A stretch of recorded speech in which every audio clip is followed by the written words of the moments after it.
मुझे पता है तुम मरी नहीं हो। मुझे पता है तुम्हारा पहले से चक्कर चल रहा है और तुमने जानबूझकर ये नाटक किया ताकि तुम जीपो के साथ ऐश की जिंदगी बिता सको और मुझे यहाँ उधारी चुकाने के लिए छोड़ दो। पर मैं तुमसे नफरत नहीं करता। मैंने तुम्हारी आखिरी ख्वाहिश की इज्जत करने का फैसला किया है। जब तुम मरना ही चाहती हो तो मैं तुम्हें जल्दी से जल्दी शमशान भेज दूंगा। मेरी बीवी हॉस्पिटल के बेड पर मरने का नाटक कर रही थी। मैं सीधा उसके ऊपर झुका और उसे 2 जोरदार थप्पड़ जड़ दिए और ऑर्गन डोनेशन डिपार्टमेंट वालों को भी बुला लिया। सोचा प्यार में अपना दिल और जान निकाल कर दे दूं। पिछले जन्म में मैं सिर्फ रोने में लगा था। जब मैंने अपनी बीवी के बेस्ट फ्रेंड के हाथ से पानी पिया तो 3 दिन और 2 रात तक बेहोश रहा और जब मेरी आंख खुली मेरी बीवी जल कर राख हो चुकी थी। मैं दुख भी नहीं मना पाया था कि कर्ज वसूलने वाले मेरे दरवाजे पर आ गए। तब जाकर मुझे पता चला कि मरने से पहले मेरी बीवी ने करोड़ों का कर्जा लिया था। कर्ज वालों ने न सिर्फ मेरी 2 किडनियां निकाल ली बल्कि मुझे हर दिन 24 घंटे काम करने पर मजबूर किया, वो भी कर्जा चुकाने के लिए। सिर्फ 10 सालों में मैं 80 साल के बुढ़े जैसा दिखने लगा था और तभी मेरी बीवी जो 10 साल पहले मर चुकी थी अपने आशिक के बाहों में एक लग्जरी कार में मेरे पास से गुजरी। उसने हंसते हुए 100 रुपए मेरे सामने फेंके और कहा कि ये मेरी कुर्बानियों का शुक्रिया है। मेरी सांस यही अटक गई और मैं वहीं मर गया। जब मैंने आंखें खोली मैं उस दिन वापस आ गया था जब मेरी बीवी को हार्ट अटैक आया था। इसी दिन अपने सामने सफेद चादर से ढकी बीवी को देखकर मैं अंदर ही अंदर हंसा। जब तुमने ये रास्ता चुना ही है तो मैं तुम्हारी ये ख्वाहिश पूरी करूंगा। बीवी की बेस्ट फ्रेंड वैंग मैन्यून मुझे बार बार पानी पीने का जोर दे रही थी। मैं होश में आया और उसकी तरफ देखा। पिछले जन्म में मैंने यही पानी का गिलास पिया था और बेहोश हो गया था। मुझे 100% यकीन था कि इस पानी में पक्का कुछ मिलाया गया था ताकि मैं लियो रुआन के दह संस्कार में शामिल ना हो सकूं, यानी उसके क्रिमेशन पर। मैंने पानी का गिलास नीचे रखा और वैंग मैन्यून के रोकने पर भी नहीं रुका। मैं लियो रुआन के बेड के पास गया और बेडशीट हटा दी। लियो रुआन का चेहरा बिल्कुल ठीक और लाल था। ऐसा लग रहा था जैसे वो आराम से सांस ले रही हो। पिछले जन्म में मैं कुछ ज्यादा ही दुख में था और बहुत ही ज्यादा बेवकूफ था। तब मैं ये सब देख नहीं पाया। मैंने अपने हाथ उठाया और जोर से एक थप्पड़ लियो रुआन के चेहरे पर जड़ दिया। लियो रुआन बिल्कुल भी नहीं हिली। वैंग मैन्यून चिल्ला पड़ी। उसे लगा कि मुझे पता चल गया है कि लियो रुआन मरने का नाटक कर रही है। मैंने लियो रुआन पर ऊपर से नीचे तक बेरहमी से हाथ साफ किया। मुझे ये सब करता हुआ देखकर वैंग मैन्यून की हालत ऐसी हो गई थी जैसे वो अभी फट पड़ेगी। मैं ऐसे रोने और शिकायत करने लगा जैसे मैं उसकी परवाह में गुस्से से पागल हो रहा हूँ। वैंग मैन्यून ने अपना थूक निकला पर वो वहीं की वहीं जमी रही। मेरा उसके साथ बहस करने का कोई मूड नहीं था। मैंने सीधा अपना फोन निकाला और एक नंबर डायल किया। हाँ, मुझे यहाँ ऑर्गन डोनेट करने हैं। मौत अभी कुछ देर पहले ही हुई है। आप लोग जल्दी आ जाइए। मेरे ये कहते ही वैंग मैन्यून मुझे बोलकर रोकना चाहती थी पर अपने स्टेटस की वजह से कुछ नहीं कर सकती थी। इसीलिए उसने अपना फोन निकाला और जल्दी से एक मैसेज टाइप किया। ऑर्गन डोनेशन डिपार्टमेंट वाले कुछ ही मिनट में आ गए। मैंने ऐसी शक्ल बनाई जैसे मैं बहुत गहरे सदमे और दुख में हूँ। मेरी बीवी हमेशा से एक नेक इंसान थी। इस अचानक मौत के बाद मैं चाहता हूँ कि उसकी जिंदगी किसी और के जरिए चलती रहे। उम्मीद है कि ये और लोगों की मदद कर सकेगा। उन लोगों ने कहा, आप बहुत महान हैं सर। मैं उन परिवारों की तरफ से आपको शुक्रिया कहता हूँ। आप कौन से ऑर्गन डोनेट करना चाहते हैं? मैंने गहरी सांस ली और कहा, मेरी बीवी की मौत अचानक हार्ट अटैक से हुई थी। मुझे नहीं पता कि अब उसके कौन से ऑर्गन डोनेट किए जा सकते हैं। आप सीधे इसकी बॉडी खोलकर देख लीजिए और देख लीजिए कि क्या क्या काम आ सकता है। जो भी यूज हो निकाल कर ले जाइए। अगर कोई भी ऑर्गन यूज करने के लायक नहीं बचा तो इसकी बॉडी डोनेट कर देना। मेरी बीवी की बॉडी मेडिकल स्कूल में बच्चों के सीखने के काम आएगी। ये सुनकर वैंग मैन्यून घबरा गई। आप ऐसा नहीं कर सकते जीजा जी। रुआन दीदी बिल्कुल भी नहीं चाहती थी कि उनके ऑर्गन डोनेट किए जाएं। उन्होंने पहले ही मुझे ये बता दिया था। हमें रुआन दीदी की आखिरी ख्वाहिश की इज्जत करनी चाहिए। ये सुनकर मैंने कहा, मैन्यून, मैं रुआन का पति हूँ। ये फैसला लेने का हक मुझे है। तुम और रुआन सिर्फ बिना किसी खून के रिश्ते वाली बहनें हो। हम दोनों में से फैसला लेने का हक किसके पास है? मुझे यकीन है कि ये मुझे बताने की जरूरत नहीं है। तुम्हें भी अच्छे से पता है। और अगर तुम 1 मिनट के लिए भी मुझे रोकोगी तो 1 मिनट के अंदर इन ऑर्गन्स की हालत खराब हो जाएगी। तुम खुद एक डॉक्टर हो। क्या तुम लोगों की जान बचाना नहीं चाहती? ऑर्गन डोनेशन डिपार्टमेंट के स्टाफ ने भी मेरा साथ दिया। सही कहा डॉक्टर वैंग, आप प्लीज रास्ते से हट जाइए। भला वैंग मैन्यून कैसे हट सकती थी? वो घबराहट के मारे इधर उधर उछलने लगी। मैंने अभी आंटी को कांटेक्ट किया है। कम से कम आंटी को रुआन दीदी की आखिरी बार शक्ल तो देखने दीजिए। लियो रुआन की माँ डू श्याओमिन घबराते हुए दौड़ती आई। उसके सर में अभी भी हेयर रूलर्स लगे हुए थे जो निकालने का वक्त भी उसे नहीं मिला। ऐसा लग रहा था वो कोई ब्यूटी ट्रीटमेंट ले रही थी। जब उसने हॉस्पिटल बेड पर लियो रुआन की सही सलामत बॉडी देखी तो उसने राहत की सांस ली और फिर सीधा आकर मेरे मुंह पर थप्पड़ जड़ दिया। तेरा क्या फायदा है? रुआन ने तुझसे शादी की, आखिर क्या देख कर की थी? मेरी बेटी को तो तूने मार ही डाला और अब तू चाहता है कि मेरी बेटी का पेट फाड़ दिया जाए। आज जिसने भी इसे हाथ लगाने की कोशिश की, मैं उसके पूरे परिवार को मार डालूंगी। नहीं करना डोनेट, कुछ डोनेट नहीं करना। तुम लोग जाकर किसी और का नुकसान करो। ऑर्गन डोनेशन डिपार्टमेंट वालों को हालांकि काफी बुरा और अफसोस लग रहा था, पर मजबूरी में उन्हें वहां से जाना पड़ा। फैंग मेन्यू ने तब जाकर राहत की सांस ली और सफेद चादर उठाकर लियू रुआन को वापस ढक दिया। डू शियाओमिन पास के सोफे पर बैठ गई और मेरी तरफ इशारा करके मुझे गालियां देने लगी। तू कमीना घटिया आदमी, अपनी बीवी के मरने का दुख नहीं है तुझे, ना ही इसको देह संस्कार करके आराम दिलाने का सोचा, और चला है मेरी बेटी की बॉडी को मेडिकल स्टूडेंट्स के एक्सपेरिमेंट करने की बॉडी बनाने का। तू चाहता है मेरी बेटी की बॉडी के 1000 टुकड़े हो जाएं। तुझे अच्छा बनने का बहुत शौक है ना,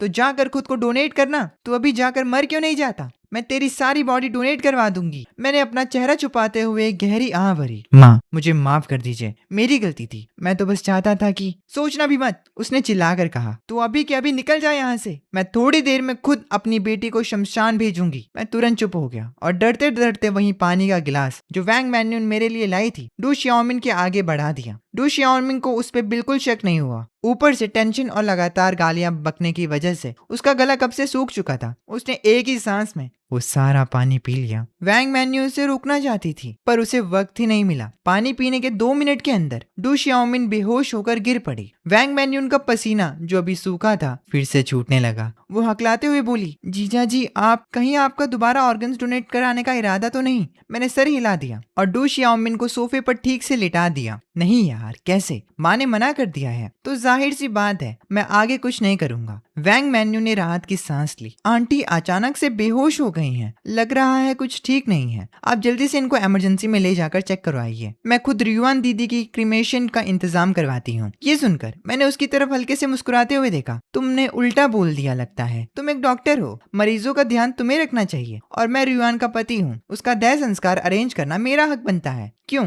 ठीक कहा ना मैंने? ये कहकर मैंने सीधा शमशान घाट से संपर्क किया और उन्हें तुरंत आने के लिए कहा। ये सुनकर वैंग मैन्यून बिल्कुल किसी गर्म तवे पर बैठी चींटी की तरह घबराई हुई थी और लगातार डू शियाओमिन को उठाने की कोशिश कर रही थी, पर डू शियाओमिन को कितना भी हिलाया वो एक मरे हुए सुअर की तरह बिल्कुल हिली नहीं। जब तक क्रीमेटोरियम वाले नहीं आए और लियू रुआन को उठाकर नहीं ले गए, तब वैंग मैन्यून खुद को रोक नहीं पाई। उसकी आवाज रुक चुकी थी और मेरी शर्ट खींचकर बोली, जीजा जी, मुझे लगता है मैंने अभी रियुआन दीदी को हिलते देखा। मुझे लगता है हमें एक और बार बचाने की कोशिश करनी चाहिए। ये सुनकर मैंने डेथ सर्टिफिकेट ठीक उसके चेहरे के सामने रख दिया। मैन्यून, बोलने से पहले ठीक से सोच लो। अगर तुम्हारी रियुआन दीदी सच में जिंदा है तो बताओ तुम्हारे हॉस्पिटल पर क्या पेनल्टी लगेगी और खुद तुम्हारे ऊपर कौन सा केस चलेगा? ये डायरेक्टली मर्डर कहलाता है। किसी की जान को मजाक समझने वाला गुनाह। हॉस्पिटल आगे चल पाएगा या नहीं वो तो नहीं पता, पर तुम तो पक्का जेल जाओगे। इसलिए ठीक से वापस सोच कर बताओ, क्या तुमने सच में रियुआन को हिलते देखा है? वैंग मैन्यून बिल्कुल फंस चुकी थी। उसे कुछ समझ नहीं आ रहा था कि क्या जवाब दे। मैं हल्के से हंसा और उसके हाथ को झटक दिया और क्रीमेटोरियम की गाड़ी में चढ़कर निकल गया। वैंग मैन्यू ने दुख में आं भरी और जल्दी से फोन उठाकर कॉल लगाना शुरू कर दिया। मैं स्ट्रेचर पर लेटी हुए रियुआन को देखा और अपनी हंसी दबा नहीं पाया। तभी मेरी नजर पड़ी कि लियू रुआन की उंगलियां शायद थोड़ा सा हिली। लग रहा था कि उसे एहसास हो गया था कि उसे जलाया जाने वाला है और उस पर से एनेस्थीसिया का असर भी खत्म हो रहा था। वो धीरे धीरे होश में आ रही थी। तभी मैंने ड्राइवर से कहा, ड्राइवर साहब प्लीज थोड़ा जल्दी कीजिए। मेरी सास मेरी बीवी की बॉडी छीनना चाहती है और जिद कर रही है ऑर्गन डोनेट करने की, पर मैं सिर्फ चाहता हूँ कि मेरी बीवी जैसे सही सलामत आई थी वैसे ही सलामत जाए। ड्राइवर ने भी मेरे इस ऊनो रिवर्स पर हामी भरी और जोर से गाड़ी का एक्सीलरेटर दबा दिया। पिछली बार जब मैं सड़क पर मिला था लियू रुआन से, भले ही 10 साल गुजर गए थे, पर उसका चेहरा बिल्कुल अभी जैसा दिखता था, जिसकी उम्र का उस पर कोई असर ना हुआ हो। मैं गाड़ी के आगे कूद गया था ताकि उसे पहचान सकूं और देख सकूं क्या वाकई में वो लियू रुआन थी और इतने सालों की अपनी याद और दुख उसे बता सकूं। लियू रुआन ने आंखें सिकोड़कर मुझे बहुत देर तक देखा था, तब जाकर बड़ी मुश्किल से मुझे पहचाना था और हंसकर बोली थी, ओह तो तुम हो। सिर्फ 10 साल हुए हैं हमें बिछड़े और तुम तो मेरे दादाजी से भी ज्यादा बूढ़े लगने लगे हो। मेरा गला बिल्कुल बैठ चुका था उस वक्त, मेरी कमर झुक चुकी थी और मैं सचमुच 50 साल के आदमी जैसा नहीं लगता था। मैंने हकलाते हुए पूछा था, लियू रुआन क्या तुम मर नहीं चुकी थी? उसने मुझे जवाब दिया, तुमसे छुटकारा पाने के लिए मैंने जानबूझकर मरने का नाटक किया था। हालांकि लियू रुआन ने अपनी बात पूरी नहीं की थी, पर ऐसी कौन सी बात थी जो मैं ना समझ सकूं? अगर उसने डायरेक्ट डिवोर्स मांगा होता तो मैं शायद कभी मना ना करता, पर अगर डायरेक्ट डिवोर्स होता तो मुझे उसकी आधी प्रॉपर्टी मिल जाती। ऊपर से उसे दुनिया के सामने एक चीटर झूठी औरत का टैग मिल जाता। पर मौत का नाटक करने का फायदा ही अलग था। इससे न सिर्फ वो अपने सारे कर्जे मेरे ऊपर छोड़ सकी, बल्कि अपनी सारी प्रॉपर्टी भी ट्रांसफर कर ली और अपना नाम और निशान बदल कर बिना डर के जी बोडा के साथ आराम से खुल्लम खुल्ला रहने लगी। मैं इतना गुस्से में था कि कुछ बोल ही नहीं पाया, लेकिन लियो रुआन का जैसे बात करने का पूरा मूड था। वो हंसकर मुझे बोली, असल में हॉस्पिटल में उस वक्त मैं तुम्हारी बातें सुन सकती थी। तुम्हारे रोने की आवाज मैं आज तक नहीं भूली हूँ। मैं आज भी हैरान रहती हूँ कि एक मर्द इतनी अजीब तरह से कैसे रो सकता है, कैसे चिल्ला सकता है। कसम से बहुत मजाकिया लग रहा था। ऐसी मजाक उड़ाते हुए आवाजों के बीच मैंने अपना सीने को पकड़ा और नीचे गिर गया। पर जी बोडा सिर्फ आंख भरकर बोली, जान, कहीं ये पैसा ठगने की छोटी सी कोई एक्टिंग तो नहीं कर रहा? हमें यहाँ से तुरंत निकलना चाहिए। लियो रुआन ने भी पनौती बोलकर चिल्लाया और सीधा अपनी गाड़ी चला दी। उन्हें मेरी मौत की जरा भी फिक्र नहीं थी। मेरी आखिरी याद यही थी कि वो कार मुझसे दूर जा रही थी और उसके बाद सिर्फ और सिर्फ अंधेरा। पर अब लियो रुआन को देखते हुए उसका जवान और खूबसूरत चेहरा, मैं उसके सीने पर सिर झुकाकर गया और उसकी आराम से चल रही दिल की धड़कन सुनी। जो बातें मैं पिछले जन्म में नहीं बोल सका था, वो सब मैं बोल रहा था। मुझे पता है तुम मरी नहीं हो, और मुझे ये भी पता है कि तुम पहले ही धोखा दे चुकी हो, और तुमने ये सारा नाटक इसीलिए किया ताकि तुम जी बूढ़ा के साथ ऐश की जिंदगी गुजार सको और सारा कर्जा मुझ पर छोड़ सको। लेकिन मैं तुमसे नफरत नहीं करता। मैंने तुम्हारी ख्वाहिश इज्जत से पूरी करने की ठानी है। जब तुम्हें मरना ही है तो मैं तुम्हें जल्दी से जल्दी जलाने का बंदोबस्त कर दूंगा। मुझे बस इतना पता है कि तुम अभी मेरी आवाज सुन सकती हो, पर मुझे इस बात का यकीन नहीं है कि तुम्हें दर्द महसूस हो रहा है या नहीं। मैं चाहता हूँ तुम्हें हो, ताकि तुम खुद से क्रमेशन की आग का एहसास कर सको, क्योंकि जिंदा जलने वाली तुम शायद पहली इंसान होंगी। लियो रुआन की उंगलियां हल्के से कांप रही थी। वो हिल नहीं सकती थी, पर उसकी आंखों से आंसू निकल रहे थे। मैंने तुरंत अपने हाथ आगे बढ़ाकर उसके आंसू पोंछ दिए। घबराओ मत, थोड़ी देर रुको। भट्टी में जाने के बाद रोने का बहुत वक्त मिलेगा तुम्हें। मेरा फोन बार बार बज रहा था। वो वैंग मैन्यून और डू श्याओमिन की कॉल आ रही थी, पर इस वक्त तो मैं सिर्फ एक बेचारा पति हूँ जिसकी बीवी मर गई है। कॉल उठाने का मेरा बिल्कुल मन नहीं था, और ये बिल्कुल नॉर्मल है ना? ड्राइवर भैया ने गाड़ी इस तरह उड़ाई कि जो रास्ते आधा घंटे का था वो 20 मिनट में खत्म हो गया, और आज शमशान घाट में लोग बहुत थे। लियो रुआन की बारी आने में कम से कम 1 घंटा और लगता। मैंने माथा सिकोड़ते हुए वहाँ के मैनेजर को ढूंढा, और उसके बाद मेरे चेहरे के भाव ही बदल गए। बिना वक्त गवाए रोना चालू किया। मेरी बीवी अचानक हार्ट अटैक से गुजर गई। ये खबर सुनकर मेरी सास भी बेहोश हो गई, और अभी हॉस्पिटल में उनकी जिंदगी की जंग चल रही है। मुझे जितना जल्दी हो सके वापस पहुंचना है। आपसे हाथ जोड़कर गुजारिश है कि मेरी बीवी को जल्दी से जल्दी जला दिया जाए। मैं नहीं चाहता कि मेरी सास को भी कुछ ठीक ना हो और मुझे एक साथ 2 लाशों से गुजरना पड़े। वो मैनेजर जिंदगी में पहली बार किसी ऐसे को देख रहा था जो देह संस्कार के लिए लाइन तोड़ना चाहता हो। मुझे समझ आ रहा है कि आप जल्दबाजी में हैं, पर कुछ लोग आधे दिन से इंतजार कर रहे हैं, इसीलिए मेरे लिए मुश्किल है आपको लाइन के आगे करना। उसने भले ही ऐसी बातें की हो, पर उसका इशारा सीधा सीधा वही था। जब उसने अपना हाथ आगे बढ़ा दिया, मुझे समझ आते देर ना लगी कि वो रिश्वत मांग रहा था। मैंने फौरन फोन निकाला और तुरंत उसे 2000 रुपए ट्रांसफर कर दिए। प्लीज भाई साहब, मेरी मदद कीजिए। मैं अनाथ हूँ। मेरी बीवी और मेरी सास मेरे साथ बहुत अच्छे हैं, और मैं किसी भी हालत में अब अपनी सास को नहीं खो सकता। मैनेजर भैया मेरी सच्चाई से पिघल गए, और आखिरकार लियो रुआन सक्सेसफुली लाइन के आगे आ गई। 10 मिनट से भी कम टाइम में वो सीधे उस आग की भट्टी के अंदर घुसा दी गई। वहाँ की कर्मचारी जैसे ही स्विच दबाने लगा, मैंने उसे रोक लिया। मैं उसे कातिल क्यों बनने दूं? वैसे भी मैं अपने हाथों से इसका बदला पूरा करना चाहता था।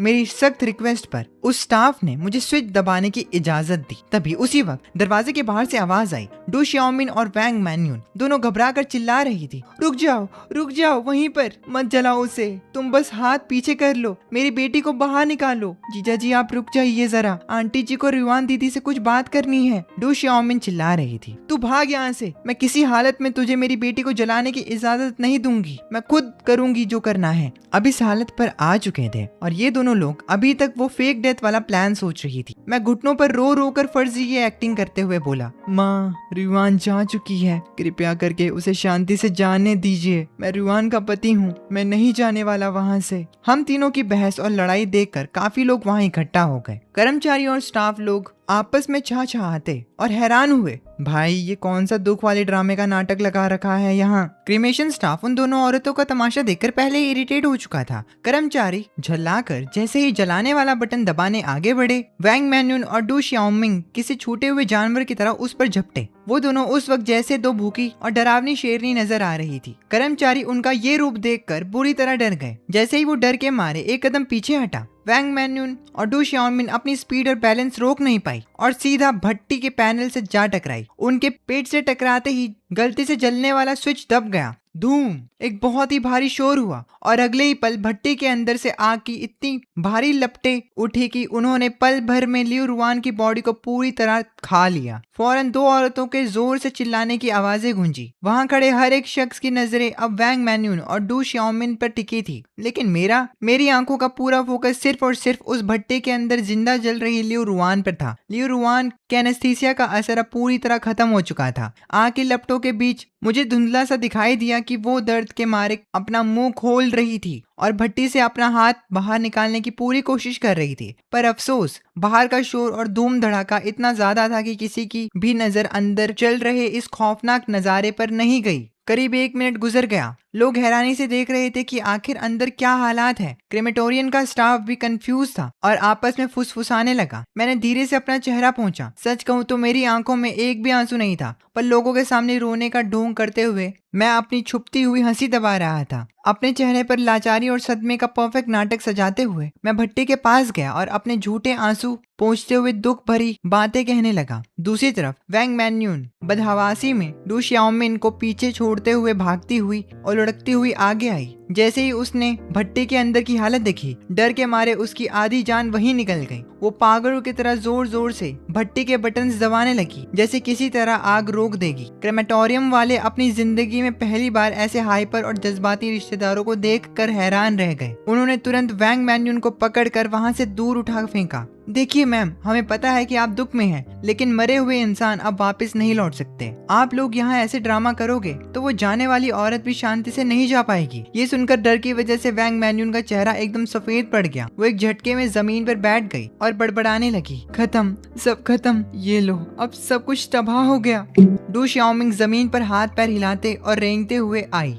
और मेरे पैरों में गिर पड़ी। मेरी पैंट खींचकर गुस्से में मुझे कोसने लगी। तू कमीना, तूने मेरी बेटी का खून किया, मुझे मेरी बेटी वापस लाके दो। मैंने बस आराम से एक आह भरी, अपने पीछे हाथ डाला और डेथ सर्टिफिकेट निकाल कर उसके सामने रख दिया। ये सब करते हुए मैंने गर्दन मोड़कर वैंग मैन्यून की ओर देखा और मैं किसी तरह अपनी हंसी बाहर आने से रोक रहा था। क्या कहती हो? सही बात है ना मैन्यून? वैंग मैन्यून चुपचाप बैठी थी। उसे समझ नहीं आ रहा था कि अब क्या जवाब दे। मैंने भीड़ के सामने बात घुमाते हुए कहा, माँ कह रही है कि वो मरी नहीं थी, तो फिर ये डेथ सर्टिफिकेट कहाँ से और कैसे आया? माँ तो सच्चाई मानने को ही तैयार नहीं है, इसीलिए मुझे मजबूरन ऐसा स्टेप लेना पड़ा। डू श्याओमिन को ये सारी गेम अब समझ आ चुकी थी। तो ये तुम हो, तुमने मेरी बेटी की जान ली है। मैं इस बात के लिए कहाँ से डेथ सर्टिफिकेट बनवाऊं? अब जाकर मेरी बच्ची पूरी जिंदा जली है। ये सारी गलती और गुनाह सिर्फ और सिर्फ तुम्हारा है। ये शब्द उसने काफी जोर से चिल्लाकर कहे। वहाँ खड़े बाकी सब लोग ये बातें सुनकर बुरी तरह चौंक गए।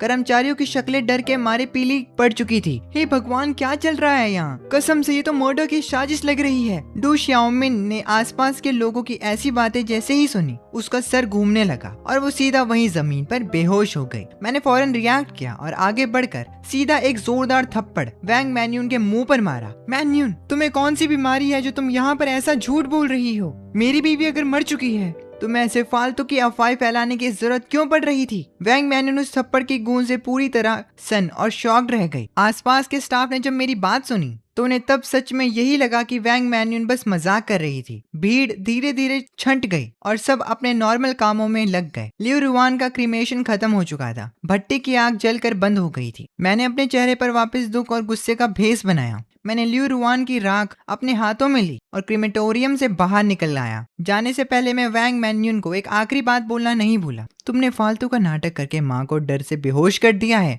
अब इन्हें हॉस्पिटल वापस ले जाने की जिम्मेदारी तुम्हारी ही है। इसका मतलब बिल्कुल ये नहीं था कि मैं वहां रहकर तमाशा देखने का मजा नहीं लेना चाहता था, पर असली कारण ये था कि मेरे पास इस वक्त इनके नाटक से ज्यादा और भी जरूरी काम पड़े हुए थे जो मुझे निपटाने थे। मैं घर वापस आ गया। मैंने बिना किसी इमोशन के वो कलश जिसमें लियो रुआन की राख थी लिविंग रूम में ऐसी जगह रखा जहां से वो आसानी से नजर आए, और अगले ही पल मैंने अपने लॉयर को कॉल किया। लियो रुआन के नाम पर जितनी भी कंपनी और प्रॉपर्टी थी उस सबको लीगली इनहेरिट का प्रोसेस मैंने तुरंत शुरू करवा दिया। पिछले जन्म में मैं उसके मरने के गम में डूबा रहा। जब तक मुझे होश आया और मैं कुछ रिएक्ट कर पाता तब तक कंपनी पूरी तरह तबाह हो चुकी थी। लेकिन इस जन्म में मैं एक पल के लिए भी देर नहीं करना चाहता था। अगर डू श्याओमिन होश में आ गई तो मुझसे पहले ये सारी प्रॉपर्टीज हड़प लेती। लॉर्ड चेन, रुआन बहुत अचानक से गुजर गई है, लेकिन जिंदा रहते हुए उसने मुझे एक बार किसी प्राइवेट फैमिली ट्रस्ट और फॉरेन अकाउंट्स के बारे में बताया था। मैं चाहता हूँ आप अपने सारे कनेक्शंस और कॉन्टैक्ट्स लगाएं और अगले 2 दिनों के अंदर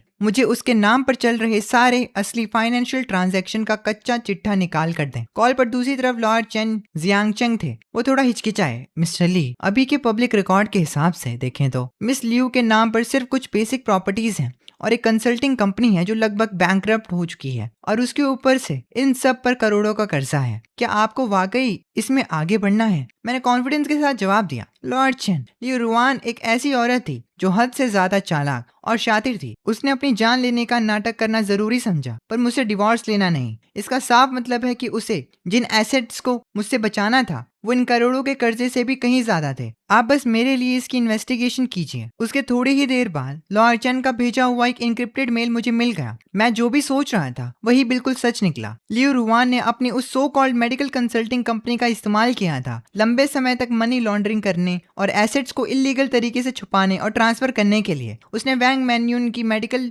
बैकग्राउंड का फायदा उठा और उसके जरिए भारी मात्रा में इलीगल और फेक मेडिकल प्रिस्क्रिप्शन ड्रग्स की डीलिंग की थी। ये सब उसने ऑफशोर कंपनीज के नाम के पीछे छुपा रखा था। और सबसे बड़ी शौक की बात तो ये थी कि मुझे उसका एक खुफिया सेफ मिला जो ठीक उसी जगह पर था, एक टूटे पुराने कार गैरेज के अंदर। जब मैंने उस जंग लगे पुराने शटर को धक्का देकर खोला तो एक अजीब सी सीलन की बदबू मेरे चेहरे से टकराई। पिछले जन्म में ये घर का वो कोना था जहां मैंने गलती से भी कभी कदम तक नहीं रखा था। मैंने गैरेज के उस खुफिया कंपार्टमेंट को खोल दिया। अंदर कोई सोने चांदी के गहने नहीं थे, बल्कि प्रॉपर्टी अरेंज किए हुए नए कैश के बंडल्स के ढेर थे, और साथ में कुछ डिजिटल वॉलेट्स और हार्ड ड्राइव्स रखी थी। करोड़ों का कर्जा। लियू रुआन, तुमने सोचा था कि तुम मुझे जिंदगी भर के लिए उस नर्क वाले कर्जे में सड़ने के लिए छोड़ दोगी, जबकि तुम खुद ये सारे करोड़ों रुपए और बिटकॉइंस लेकर उस जी बोड़ा के साथ किसी दूसरे देश भाग जाओगे और एक आजादी भरी लग्जरी लाइफ जियोगी। मैंने इन पैसों को गिना। सिर्फ यहाँ रखा हुआ कैश ही करीब 20 लाख से ऊपर था। मैं फौरन इन पैसों को बैंक में डिपॉजिट करने के लिए नहीं भागा, बल्कि उसकी जगह मैंने लियू रुआन के उन लोन कंपनीज को कांटेक्ट किया जिनका उस पर सबसे बड़ा उधार था। उन लोगों से निपटने के लिए जो हाई इंटरेस्ट पर पैसा देने वाले खौफनाक गुंडे होते हैं, सबसे अच्छे तरीके उनसे भागना नहीं है बल्कि उन्हें खरीद लेना है।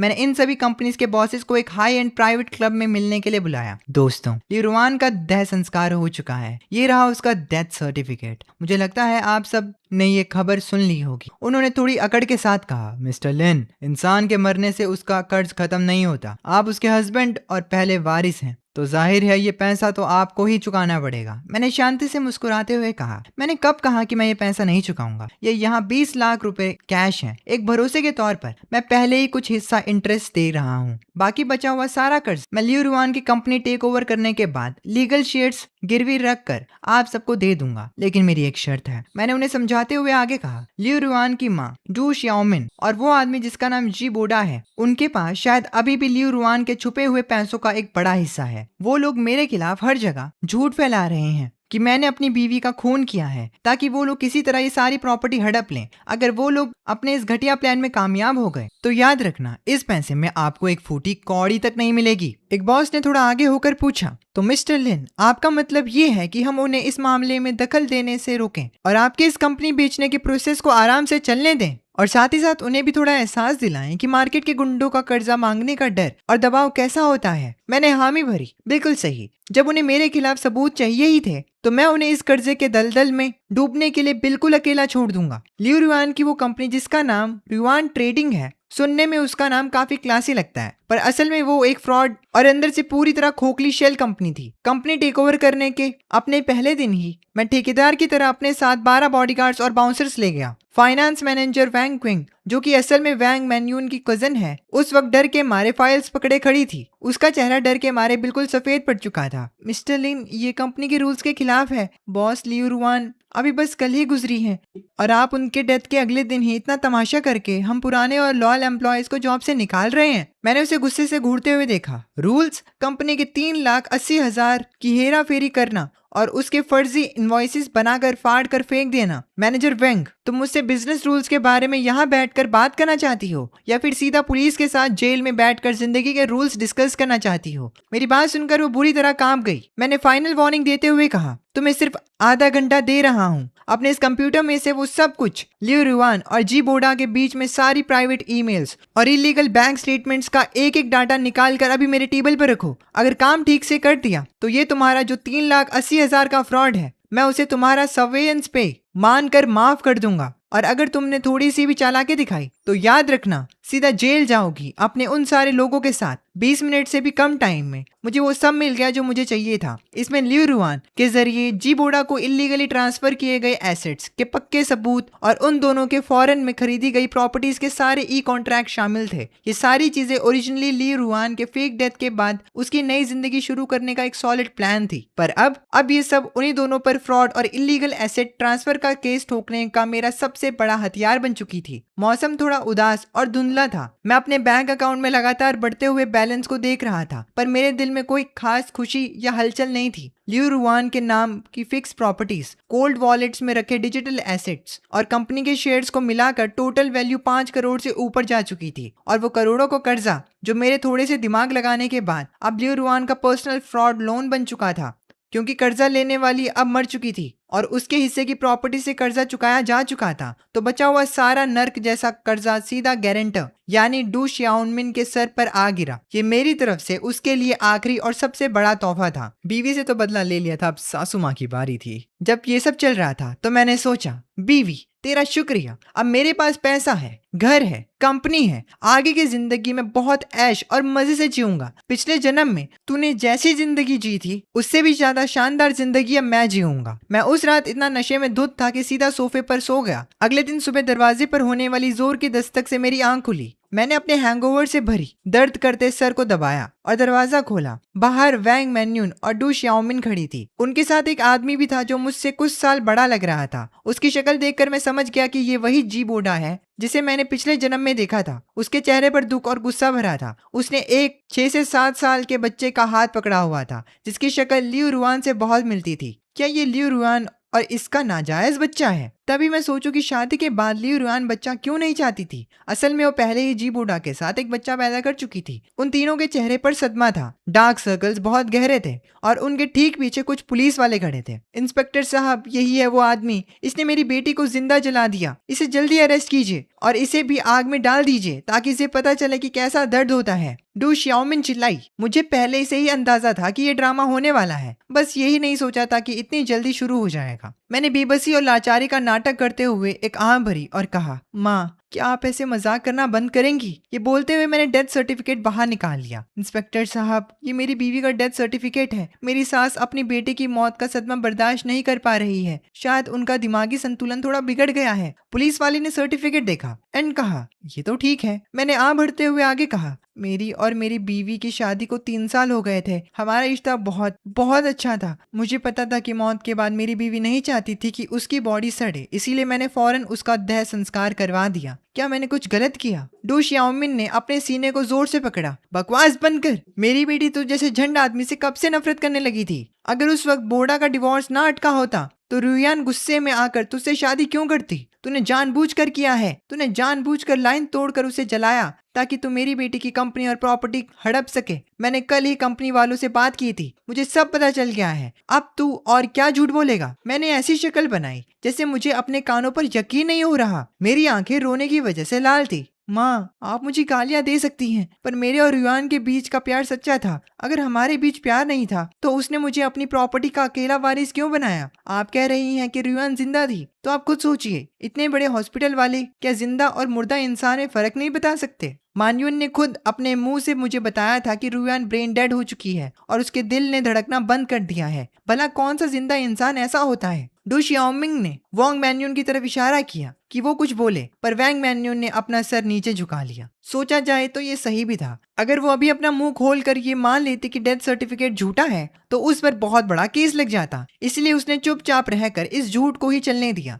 वहाँ एक अजीब सा सन्नाटा छा गया। जी बोडा ने डू शियाओमिन की स्लीव खींची। डू शियाओमिन चुप हो गई। उसने एक आह भरी और कहा, रुयान सच में नहीं मरी थी। मैं रुयान का बॉयफ्रेंड हूँ। कुछ साल पहले एक गलतफहमी की वजह से हमारा ब्रेकअप हो गया था और उसने गुस्से में आकर तुमसे शादी कर ली थी। इस साल मेरा डिवोर्स हो गया तो मैं अपने बच्चे को लेकर रुयान के पास वापस आ गया। रुयान को भी पता था कि वो आज भी मुझसे प्यार करती है, इसलिए उसने मरने का नाटक करके तुमसे दूर जाने का प्लान बनाया। पर किसी ने सपने में भी नहीं सोचा था कि तुम सीधा रुयान को जला दोगे। पर तुम इसके लिए रुयान को दोष मत देना। उसने ये सब इसीलिए किया क्योंकि वो तुम्हें दुख नहीं पहुंचाना चाहती थी। वो बहुत नेकदिल औरत है। अब जब रुयान इस दुनिया में नहीं है तो हम बस यही चाहते हैं कि तुम इस बच्चे को अपना लो और इस बच्चे को उसका हिस्से का प्रॉपर्टी और पैसा दे दो। मैंने पानी का एक घूंट पिया और ठीक शियाओमिंग के टोन में बोला, बकवास बंद कर। माँ, मुझे पता है आपकी और रुआन की बिल्कुल नहीं बनती थी। रुआन ने मरने से पहले अपनी विल में आपके लिए एक फूटी कौड़ी नहीं छोड़ी, इसीलिए आप सड़क से उठाकर एक अनजान बच्चे को ले आई हैं ताकि रुआन पर कीचड़ उछाल सको और उसके पैसों में हिस्सा ले सको, है ना? मेरी बात सुनकर डू शियाओमिन गुस्से से फटने वाली थी, पर पैसों के लालच में उसने खुद को कंट्रोल किया। बकवास मत कर। मेरा और रुआन का रिश्ता बहुत अच्छा था और ये रुआन का ही बच्चा है। मैं दावे के साथ कह सकती हूँ। मैंने सीधा लियू रुआन की विल बाहर निकाल ली। माँ, आप झूठ क्यों बोल रही हैं? अगर आपका और रुआन का रिश्ता इतना ही अच्छा था तो इस विल में आपका नाम तक क्यों नहीं है? क्यों उसने अपनी सारी प्रॉपर्टी मेरे नाम कर दी? डू शियाओमिन के पास बोलने के लिए कुछ नहीं बचा था। जी बूढ़ा भी घबरा रहा था। अब तुम लोग ये सोच रहे होगे कि प्रॉपर्टी उसने मरने से पहले मेरे नाम पर क्यों कर दी थी? तो उसने प्रॉपर्टी मरने से पहले मेरे नाम इसलिए कर दी थी ताकि जो प्रॉपर्टी में जो कंपनीज हैं जिनमें जितना भी कर्जा है वो सब मेरे ऊपर आ जाए। अब कंपनीज मेरी हैं, उनमें घाटा जो हो रहा है वो मेरा है, चाहे वो बैंकरप्ट है कुछ भी है तो उनका सारा कर्जा मुझे चुकाना होगा, इसीलिए कंपनीज मेरे नाम पर थी, लेकिन मैंने चालाकी से सब सेटल कर दिया है। खैर, मेरे ये कहने से शियाओमिन के पास बोलने के लिए कुछ नहीं बचा था। जी बूढ़ा भी घबरा रहा था। आखिर वो ये तो नहीं बोल सकता था कि लियू रुआन ने विल इसीलिए बनाई ताकि सारा कर्ज मुझ पर आ जाए। मैंने जी बूढ़ा के पीछे खड़े बच्चे की तरफ देखा और अंदर ही अंदर मुस्कुराया। मैं भी कहूँ कि 3 साल तक एक अच्छी बीवी का नाटक करने वाली अचानक अपना नाटक क्यों छोड़ना चाहती थी? तो ये बात थी। उसका पहला प्यार और बेटा वापस आ गए थे, पर मेरे दिल में जरा सा भी दुख नहीं था। आखिर मैं एक बार मरकर जिंदा हो चुका हूँ। मैंने बिल्कुल नॉर्मल टोन में कहा, तुम कह रहे हो कि ये बच्चा रुआन का है तो सबूत दिखाओ, जैसे कि कोई illegal valid DNA test report या फिर इसका बर्थ सर्टिफिकेट। जी बूढ़ा और डू शियाओमिंग एक साथ बोले, हमारे पास कोई डीएनए टेस्ट नहीं है और क्योंकि बच्चा घर पर पैदा हुआ था इसीलिए इसका कोई बर्थ सर्टिफिकेट भी नहीं है, पर यह बच्चा रुआन का ही है। जैसे उन्होंने ये कहा, मैंने तुरंत इंस्पेक्टर से कहा, इंस्पेक्टर साहब, अब आपको सब समझ आ गया ना? इन्हें जैसे ही पता चला कि मेरी बीवी का देह संस्कार हो चुका है, ये लोग जानबूझकर एक बच्चे को ले आए ताकि मेरी प्रॉपर्टी हड़प सकें। ऊपर से झूठी अफवाहें फैला रहे हैं कि मैंने अपनी बीवी को जलाकर मार डाला। इनकी बातों में कितना बड़ा झोल है। डू शियाओमिन बेचैनी से बोली, मैं इस बच्चे के साथ अपना डीएनए टेस्ट करवा सकती हूँ। मैं साबित कर दूंगी कि मैं इसकी नानी हूँ, तो ये भी साबित हो जाएगा ना कि ये रुआन का बच्चा है। पुलिस वाले ने सर हिलाया। ऐसे काम नहीं चलता। इससे सिर्फ ये साबित होगा कि आपका इस बच्चे से खून का रिश्ता है, पर आपका और लियू रुआन का रिश्ता ये साबित नहीं कर सकता कि ये बच्चा उसी का है। और अगर साबित हो भी जाए तो ये कैसे मान लें कि आपकी सिर्फ रुआन ही एक अकेली बेटी है? पुलिस वाले के ये कहते ही मैं अपनी हंसी रोक रहा था। असल में उस दिन क्रेमेटोरियम में लाइन तोड़कर रुआन को जलाने की एक बड़ी वजह ये भी थी कि मुझे इस प्रॉब्लम का डर था। नहीं सोचा था कि मेरा ये दाव इतना ठीक बैठेगा।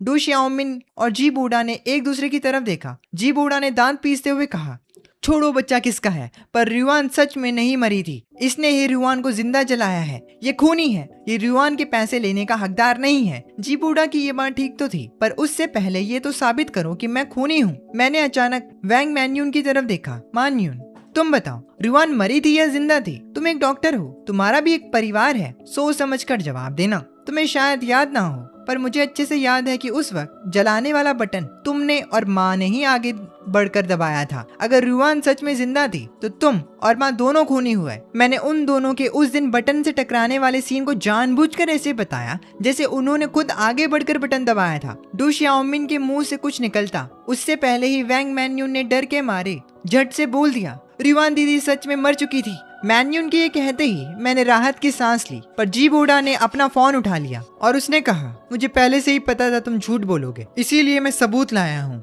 उसने फोन पर एक वीडियो चला दी। ये वीडियो तब का था जब जी बूढ़ा, लियू रुआन, वैंग मैन्यून और डू श्याओमिन चारों सोफे पर बैठकर इस फेक डेथ की प्लानिंग कर रहे थे। लियू रुआन की आवाज उस फोन से आ रही थी, बिल्कुल पिछले जन्म की तरह सेम घटिया आवाज। मैं एनेस्थीसिया का इंजेक्शन ले लूंगी, तुम किसी तरह मेरे पति को बेहोश कर देना और उसको बोलना कि मेरी देह संस्कार हो चुका है। काम होने के बाद मैं तुम्हें 10 लाख रुपए दूंगी। हालांकि इस वीडियो में वो प्राइवेट हिस्सा नहीं था जिसमें उन्होंने मुझे कर्जे में फंसाने का प्लान बनाया था। वैंग मैन्यून जमीन पर बैठ गई। उसे समझ नहीं आ रहा था कि अब क्या बोले। मैं सच में, मुझे नहीं पता था।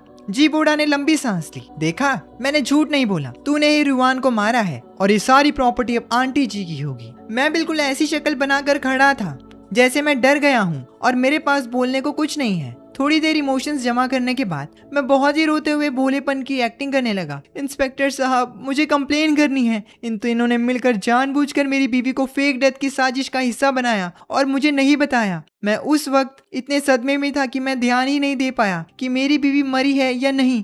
इन दोनों को अच्छे से पता था कि मैं अपनी बीवी के ऑर्गन्स डोनेट करने वाला हूँ और उसको जलाने वाला हूँ। फिर भी इन्होंने मुझसे सच्चाई छुपाई, सच नहीं बताया कि मेरी बीवी जिंदा है। इन्होंने जानबूझकर ऐसा किया। ये चाहते थे कि मैं गलती से अपनी बीवी को जला दूं और फिर ये बच्चा लेकर मेरे पास आए ताकि मेरे पैसे हड़प सकें। मुझे तो यही पता था कि मेरी बीवी मर चुकी है, तो नॉर्मल रूल्स के हिसाब से मैंने उसे देह संस्कार के लिए भेज दिया। क्या इसमें मेरी कोई गलती थी? जाहिर सी बात है, नहीं। उन दोनों ने सपने में भी नहीं सोचा था कि मैं इतनी सफाई से अपनी बात रखूंगा। उन्हें लगा था कि ये सब जानकर मैं रो पड़ूंगा और वो मुझे अपने इशारों पर नचा लेंगे, पर मैं तो एक मौत पहले ही देख चुका हूँ। मैं पिछले जन्म वाला भोला भाला बेवकूफ इंसान नहीं रहा। जब मैं दोबारा जिंदा हुआ था, मैंने तभी सोच लिया था कि आगे का एक एक कदम मुझे कैसे रखना है। मेरा गला रो रो कर बैठ गया था। माँ, जब मैं ऑर्गन्स डोनेट कर रहा था तब आप वहाँ थी। जब आपने मना किया तो मुझे सच क्यों नहीं बताया? अगर बात सिर्फ डिवोर्स की होती तो भला मैं क्यों नहीं मानता? ये सब तुम्हारा ही किया धरा है। तुम दोनों ने मिलकर रुआन को बेवकूफ बनाया और उसे अपनी घटिया प्लानिंग में शामिल कर लिया। तुमने उसे फेक डेथ चूज करने पर मजबूर किया और मुझे अपनी ही बीवी को जिंदा आग के हवाले करने वाला पापी बना दिया। तुम्हारा दिल कितना काला है। मेरे कहते ही डू श्याओमिन चिल्लाई। वो इसीलिए क्योंकि रुआन ने ही कहा था कि हमें हर पल में तुझे भरोसा दिलाना है, इसीलिए मुझे तुझे ऑर्गन डोनेट करने से रोकना पड़ा और मैं तुझे सच नहीं बता पाई। तो फिर इसका क्या? मैंने पूछा। जब मैं क्रेमेटोरियम जा रहा था तब आप लोगों ने मुझे कॉल किया था। इसका मतलब आपको पता था कि मैं उसे जलाने जा रहा हूँ। मैं उस वक्त इतना रो रहा था कि मैंने फोन नहीं उठाया, तो आपने मुझे मैसेज क्यों नहीं किया? और सबसे बड़ी बात, जब हम वहाँ पहुंचे तो रुआन को भट्टी में डाला जा चुका था पर जलाया नहीं गया था। तब आपने वहाँ सबके सामने सच क्यों नहीं बोला? उसी जगह तुम लोगों ने खुद दौड़कर वो जलाने वाला बटन क्यों दबा दिया? डू श्याओमिन और वैंग मैन्यून के होठ सिल गए, पर मुझे असली वजह पता थी। उन्हें लगा था कि उनके पास टाइम है। उन्होंने सोचा था कि शमशान में वो मुझे किसी तरह थोड़ी देर बाहर भेज देंगी और उनका प्लान सक्सेसफुल हो जाएगा। ये औरतें भी खतरों की खिलाड़ी बन रही थी। इस सारे तमाशे का कोई अंत नहीं निकल रहा था। मेरी बातें मुझे सही लग रही थी और उनकी बातें उन्हें। आखिर में पुलिस हम सबको स्टेशन ले गई और इन्वेस्टिगेशन खत्म होने तक कस्टडी में रखा। पर कुछ दिनों की इन्वेस्टिगेशन के बाद पुलिस को यही लगा कि मैं वाकई में एक बहुत ही सीधा साधा और भोला पति हूँ जिसे अपनी बीवी के अफेयर के बारे में रत्ती भर पता नहीं था। मैं कभी लियू रुआन से उसके बिजनेस ट्रिप्स या पार्टीज के बारे में सवाल नहीं करता था, कभी उसका फोन चेक नहीं करता था। पुलिस ने मेरे पड़ोसियों से, दोस्तों से और ऑफिस वालों से पूछा और मेरे घर के सीसीटीवी कैमरास चेक किए। सब कुछ देखकर यही साबित हुआ कि हम एक बहुत ही परफेक्ट मैरिड कपल थे। हमारे बीच कभी झगड़ा तक नहीं हुआ था। अब पुलिस वालों को थोड़ी पता था कि मेरा पुनर्जन्म हुआ है। जो सबूत सामने थे उनके हिसाब से मेरे जैसा सीधा पति भला बिना किसी बात के अपनी बीवी को जिंदा क्यों जलाएगा। दूसरी तरफ डू श्याओमिन, वैंग मैन्यून और जी बूढ़ा की बातों में हजारों झोल थे। उनके पास मुझे सच बताने के हजारों मौके थे, पर वो तब तक चुप रहे जब तक मैंने लियू रुआन को जला नहीं दिया। खासकर वैंग मैन्यून और डू श्याओमिन, इन दोनों ने लियू रुआन को भट्टी में जाते देखा, फिर भी सच नहीं बोला। और तो और उन्होंने अपने ही हाथों से जलाने वाला बटन दबा दिया था। हालांकि उनका कहना था कि वो गलती से दब गया, पर भला कौन इस बात पर यकीन करेगा। ऊपर से शुरुआत से लेकर फेक डेथ वाली बातें ही इतनी अजीब और क्रिमिनल थी। तो इस इन्वेस्टिगेशन का फाइनल कंक्लूजन निकला कि मैं बस एक बेचारा मासूम आदमी हूँ जिसने अपनी बीवी खो दी। दूसरी तरफ इन तीनों पर मर्डर की प्लानिंग का केस चला और इनको जेल में डाल दिया गया। बेल पर बाहर आने के बाद डू श्याओमिन और जी बूढ़ा अपनी हार मानने को तैयार नहीं थे। वो हर तीसरे दिन मुझे परेशान करने के लिए गुंडे भेजते। पहले मैंने सोसाइटी की सिक्योरिटी को बोला, फिर पुलिस को, पर ये लोग चिपकू थे, छोड़ने का नाम नहीं ले रहे थे। आखिर में थक कर मैंने लियू रुआन की छोड़ी हुई प्रॉपर्टी से एक साथ 100 बॉडीगार्ड्स हायर कर लिए और उन्हें सीधा ऑर्डर दिया, अगर अब कोई यहाँ तमाशा करने आए तो उन दोनों बेशर्मों को छोड़कर बाकी सबकी इतनी पिटाई करना कि उठ ना पाए। ज्यादा से ज्यादा हॉस्पिटल का बिल ही देना पड़ेगा ना। कोई बात नहीं। इस केस के बाद डू श्याओमिन और जी बूढ़ा तो ठीक ठाक रहे, पर जिन गुंडों को उन्होंने भेजा था उनकी ऐसी धुलाई हुई कि उन्होंने पूरे महीने के लिए हॉस्पिटल वालों का कोटा पूरा कर दिया। इसके बाद चाहे तो डू श्याओमिन कितना भी जोर लगा ले, कोई गुंडा उनके कहने पर मुझसे पंगा लेने नहीं आया। वो दोनों आग बबूला हो रहे थे, पर कुछ उखाड़ नहीं सकते थे। बस घूर घूर कर मुझे देख रहे थे, जैसे आंखों से ही मुझे मार देंगे। मैं उनका ये तमाशा देखकर मजा ले रहा था। उनके ठीक सामने मैं अपनी ऐश वाली जिंदगी जी रहा था। महंगी शराब, लग्जरी स्पोर्ट्स कार, खूबसूरत लड़कियां, पिछले जन्म की मेरी जितनी भी अधूरी ख्वाहिशें थी, मैंने वो सब जी भर के पूरी की, जिसकी वजह से डू श्याओमिन और जी बूढ़ा गुस्से से दांत पीसते रह गए। 3 महीने बाद कोर्ट का फैसला आ गया। उन तीनों पर मर्डर का चार्ज साबित हुआ और उन्हें उम्र कैद की सजा सुनाई गई। जब पुलिस वारंट लेकर उन्हें अरेस्ट करने आई तो डू श्याओमिन ने अपने रोने धोने और खुदकुशी करने का पूरा बड़ा नाटक चालू कर दिया। वो सीधा बैल्कनी पर चढ़ गई और कूदने की धमकी देने लगी। इस आदमी ने अपनी बीवी को मारा है, ये जानवर से भी बदतर है, मौत के बाद इसे नर्क मिलेगा, और ये पुलिस वाले करप्ट हैं, गरीबों को मार रहे हैं। नीचे खड़े लोगों की भीड़ लग गई। डू श्याओमिन को उम्मीद मिल गई कि वो शायद उन पब्लिक लोगों को भड़काकर बच जाएगी। वो बहुत ही एक्टिंग करते हुए जोर जोर से रोकर चिल्ला रही थी। 1 घंटे के बाद किसी ने ठंडी आवाज में बोला, अरे कूदना है तो कूदना, ड्रामा क्यों कर रही है। डू श्याओमिन गुस्से से पागल हो गई और पैर पटक कर उछली, पर उसका पैर फिसल गया और वो सीधा बैल्कनी से नीचे गिर गई। धाम की आवाज आई और वो वहीं ऑन द स्पॉट अनअलाइव हो गई। वैंग मैन्यून की हालत भी बुरी थी। जब ये स्कैंडल फैला तो उसके पति ने फौरन से उसे डिवोर्स ले लिया। ना सिर्फ वो अपने बच्चे को ले गया, बल्कि उसने बच्चे को स्ट्रिक्ट ऑर्डर दिया कि वो वैंग मैन्यून से हर रिश्ता तोड़ दें और जिंदगी में कभी उसे मां ना कहे। पुलिस के आने से पहले वैंग मैन्यून मेरे पास एक बार नहीं, कई बार भीख मांगने आई। वो रोने लगी कि मैं दोस्ती की खातिर एक फॉरगिवनेस लेटर लिख दूं। उसने कहा कि अगर मैं उसे माफ कर दूं तो वो मेरे लिए कुछ भी करने को तैयार है। वो नहीं चाहती थी कि उसकी जिंदगी ऐसे बर्बाद हो जाए। पर पिछले जन्म में जब मेरी जिंदगी नर्क बन गई थी, तब भला किसने मुझ पर रहम खाया था। जैसा कर्म किया है वैसा फल तो भुगतना ही पड़ेगा। आखिरी बार जब वो आई तो उसने मेरे सामने अपने कपड़े उतारना शुरू कर दिया। मैंने बस हल्के से हंसकर अपने 100 बॉडीगार्ड्स को इशारा किया और उन्होंने उसे उठाकर बाहर फेंक दिया। बाद में पता चला कि वैंग मैन्यू ने जेल में कई बार सुसाइड करने की कोशिश की, पर हर बार नाकाम रही। जी बूढ़ा का तमाशा तो और भी मजेदार था। उसने मेरे साथ इमोशनल कार्ड खेलने की कोशिश की। बोला, बच्चा मासूम है, तुम लियो रुआन से इतना प्यार करते थे तो तुम उसके बच्चे को दोनों माँ बाप के बिना अनाथ कैसे देख सकते हो। ये बच्चा बचपन से ही होशियार है, बड़ा होकर तुम्हारी कंपनी संभालेगा। और अपने बारे में बोला, मैं लालची नहीं हूँ, एक बाप होने के नाते तुम मुझे रिटायरमेंट के लिए बस कुछ लाख रुपए दे दो। मैं वादा करता हूँ उसके बाद मैं तुम्हारी और उस बच्चे की जिंदगी से चला जाऊंगा। मैंने लोटपोट हंस कर उसे जवाब दिया, अनाथ आश्रम से मैंने पहले ही बात कर ली है, वो बच्चे के साथ बुरा सलूक नहीं करेंगे। और रही बात तुम्हारी, रुआन नीचे बहुत अकेली होगी, तुम्हें उसके साथ उसे कंपनी देनी चाहिए। जी बूढ़ा जोर जोर से गालियां बकने लगा। उसकी गालियों के बीच मैं मुस्कुराते हुए पुलिस स्टेशन से बाहर निकला, अपनी पिछली जिंदगी और इस पूरे पास से हमेशा के लिए रिश्ता तोड़ते हुए। केस पूरी तरह खत्म होने के बाद मैंने अपने सारे 100 बॉडीगार्ड्स को हटा दिया और उन्हें अच्छी खासी टिप देकर विदा किया। हालांकि उनमें एक फीमेल बॉडीगार्ड थी जो काम के वक्त ना सिर्फ बहुत डेडिकेशन दिखाती थी, पर उसकी पर्सनैलिटी भी मुझे बहुत अच्छी लगी। वो दिखने में बहुत सुंदर थी, और सबसे बड़ी बात, उसकी आंखों में सच्ची वफादारी दिखती थी। इसीलिए मैंने अपना वो पुराना घर बेच दिया और लियू रियान के पैसों से एक और बड़ा और प्राइम लोकेशन वाला शानदार घर खरीद लिया और उस फीमेल बॉडीगार्ड के साथ वहां शिफ्ट हो गया। लियू रुआन की राख वाला कलश मैं अपने साथ ही ले आया था, क्योंकि मेरा मानना है कि ऊपर वाला सब देखता है। मैं चाहता हूँ लियू रुआन का साया भी वहां से देख सके कि मैं अब कितनी ज्यादा खुशहाल और शानदार जिंदगी जी रहा हूँ। तभी मेरी न्यू फीमेल गर्लफ्रेंड ने कहा, बॉस अब आगे क्या करना है? वो बिंदास और शार्प आंखों वाली फीमेल बॉडीगार्ड आज थोड़ी शर्माई हुई थी। मेरे ठीक पीछे खड़ी वो थोड़ी घबराहट में अपने हाथ मल रही थी। मैंने मुस्कुराते हुए जवाब दिया, जाहिर सी बात है, देश की बढ़ती आबादी वाले मिशन में अपना योगदान देंगे, एक साथ 3 बच्चों का टारगेट पूरा करके। Anyways guys, this was it, this is the complete story and I hope तुम्हें एक स्टोरी अच्छी लगी होगी। मैं तो ये सोच रहा हूँ कि भाई कहीं भाई ने, ठीक है यार, मैं सोच रहा हूँ तो क्या ये इस जन्म में जाएगा उधर हेल में, क्योंकि इसने अपनी बीवी को अनअलाइव कर दिया। बट मैं फिर ये भी सोच रहा हूँ कि पिछली जिंदगी में तो उसने भी ऐसा ही किया था ऑलमोस्ट। पता नहीं कैसे काम करती है दुनिया यार। तुम्हें इसके बारे में क्या लगता है मुझे कमेंट सेक्शन में जरूर बता देना। This is anime Shubh signing off.